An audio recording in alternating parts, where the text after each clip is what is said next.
Oi, trouxe mais alguns livros que eu já li nessa quarentena.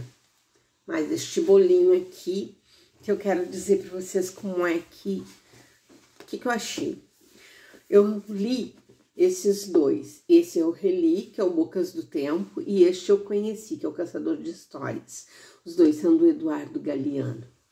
Bom, falar do Eduardo Galeano é chover no molhado, né? Ele tem a escrita das mais capazes de influenciar a escrita de outras pessoas, né? É uma escrita sempre respeitosa com as histórias das pessoas que ele escreve. Este Bocas do Tempo são pequenas histórias, pequenas crônicas, e os dois, eles trazem histórias de pessoas, principalmente da América Latina, A escrita dele é de uma humanidade, de uma genialidade impressionante. Neste Caçador de História tem uma história pequena sobre uma escrava que era apaixonada por liberdade. O nome é A Viciada, que maravilhoso, maravilhoso. Tem o Anarquistas, graças a Deus, que eu li quando em 80 e poucos, 84, 87. E reli agora nesse semestre pro Leia Mulheres, que a gente fez um encontro online. A Zélia Gattai, esse é o primeiro livro dela, e ela é tida na literatura brasileira como uma memorialista, porque ela parte de histórias e lembranças e memórias da vida dela.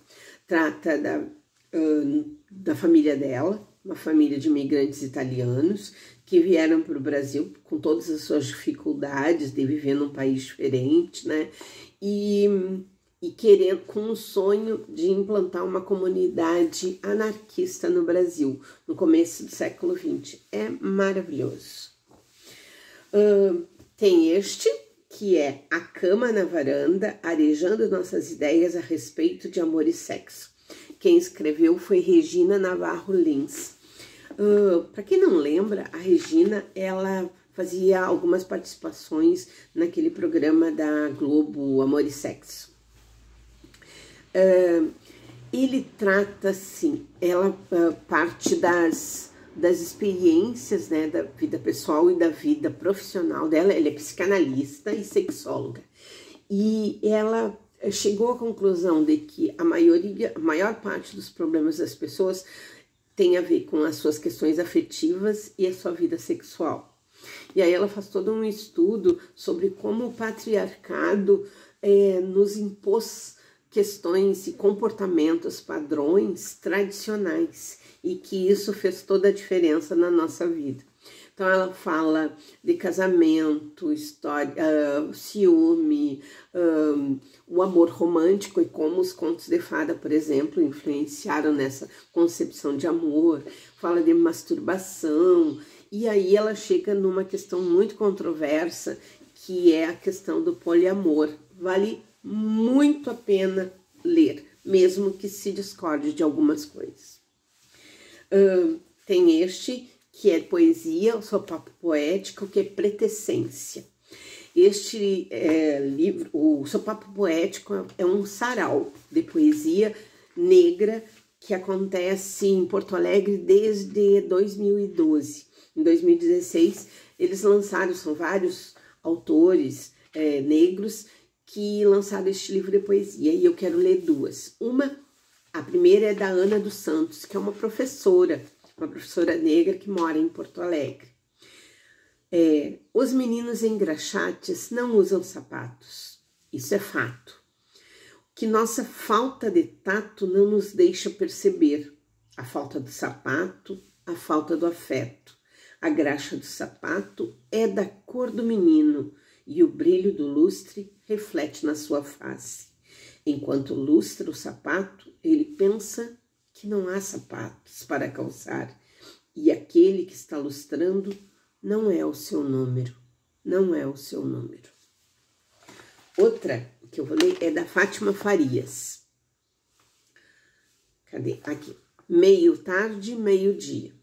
Meio tristeza, meio alegria, metade querendo, metade não, meio real, meio ilusão, meio cansada, meio a milhão, meio frieza, meio emoção, meio batida do coração, meio olhar na escuridão e meio saudade dizendo não.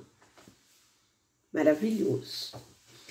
Eu gosto muito de ler contos juvenis. E aí eu peguei este, que é do Leonardo Brasiliense, que é Adeus Conto de Fada.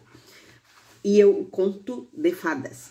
E eu lembrei muito da minha adolescência. Eu fui daquele tipo de adolescente, assim, que achava, né, que o mundo, que eu era um rebelde sem causa, que tudo me atingia na vida, né? E lembrei muito da minha adolescente. E eu quero ler esse aqui, um pequeno trecho que se chama Política. Os adultos vivem dizendo que adolescente não gosta de política.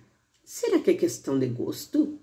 A gente aqui cheio de problemas, tentando levar a vida apesar do corpo que muda a cada dia, dos hormônios que nos empurram para essa coisa complicada que é o sexo, desta porra de indefinição que não nos deixa à vontade em nenhuma tribo, que nos faz sentir deslocados até dentro de casa.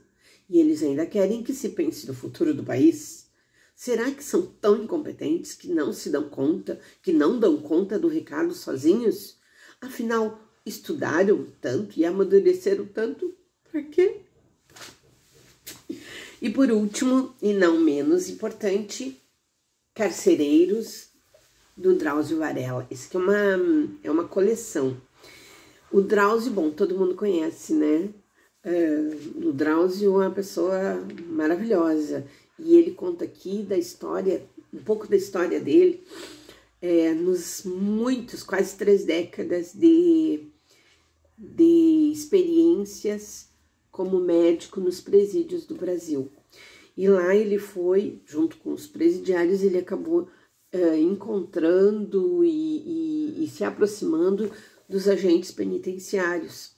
Pessoas que arriscam suas vidas, pessoas anônimas, né, que arriscam suas vidas e veem o pior da humanidade, né.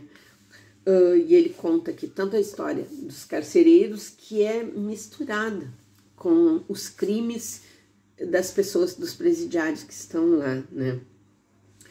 E o que eu acho interessante na escrita do Drauzio, que é levíssima, é fluida, apesar da história ser densa, o jeito que ele escreve é um jeito que não julga, porque as pessoas já foram julgadas, já foram condenadas, elas estão cumprindo lá, né, toda a sua pena. E outra coisa que me doeu fundo, assim, de ler o Carcereiros é que é o pior que existe, mas é o pior também pelas desigualdades. Quem é que está nesses presídios, né? A maioria são pobres, a maciça maioria são pobres, e são pobres pretos, pretas e pretos, né?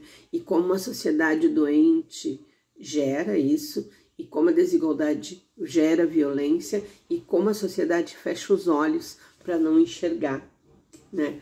As histórias são todas centradas na pessoa, né? No respeito que ele tem pelas pessoas que viveram as histórias, tanto os carcereiros, né? Como as histórias que eles contam dos presidiários. Então são 3, 6, 7.